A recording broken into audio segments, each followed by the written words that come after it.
მოგესალმებით მეგობრებო, მე ვარ ნუკრი დიერაშვილი, ჩინური მედიცინის ექიმი და ექსპერტი.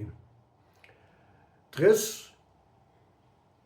შევისწავლით მეთოდს თუ როგორ დავამშვიდოთ, დავაწყნაროთ ღვიძლი და მოვახდინოთ ღვიძლის დეტოქსიკაცია. ამისთვის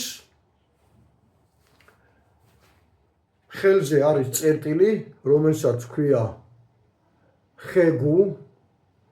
აი აპკის ბოლოში საჩვენებისა და ცერათით შორის ან აი ჩაღრმავისა ამაღლებული ნაწილი ცერათით რო დავაწევით, ოდნავ ტკივილის შეგრძნებას გვაძლევს და ამის მასაჟს ვახდენთ 2 წუთის განმავლობაში. ჯერ ერთ ხელზე, თქვა ჯერ მარცხენა ხელზე, შემდეგ აგერ აი ამაღლებულ ადგილას მარჯვენა ხელზე 2 წუთის განმავლობაში. რის შედეგადაც წყნარდება ღვიძლი და ხდება მისი დეტოქსიკაცია. ეს უნდა გავაკეთოთ დილა საღამოთ 2 წუთი. აგრეთვე, ვისაც აქვს კვანძოვანი ჩიყვი და კვანძები, იმან აუცილებლად უნდა გააკეთოს ეს პრაქტიკა. მოხრით ცერათითებს და ზემოდან 4-ვე თითს. ანუ შევკრავთ მაგრად მუშს და გვიჭირავს 1 წუთის განმავლობაში. ეს არის კვანძების გასაწოვი, კვანძების დასაშლელი კომბინაცია, საშუალება.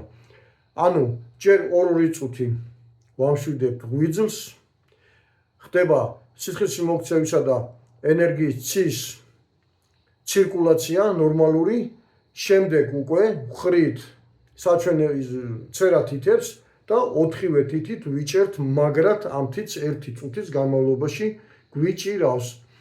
რის შედეგადაც მოხდება კვანძების თანდათანობით გაწოვა. ამის გაკეთებაც არის საჭირო დილა საღამო. ვისაც უფრო საფუძვლიანად უნდა ჩინური მედიცინის მეთოდების შესწავლა, თვითგანკურნების შესწავლა და ანუ როგორ განკურნოთ ჩვენი ოჯახის წევრები და ახლობლები, ამისათვის ხსნი ვატარებ კურსებს ამერიკის საელჩოს მიმდებარედ ბობუოშის 23 ნომერში, ტანვარჯიშის დარბაზში. დამიკავშირდით მობილურზე 599 79 99 51 და შევისწავლით ბევრ ძალიან საჭირო ეფექტურ კურნალობას ჩინური მეთოდით, ჩინური მასაჟით, რის შედეგადაც განვიკურნებით ბევრი მწვავედ მიმდინარე დაავადებისაგან და გავხდებით ენერგიულები. მადლობთ ყურადღებისათვის.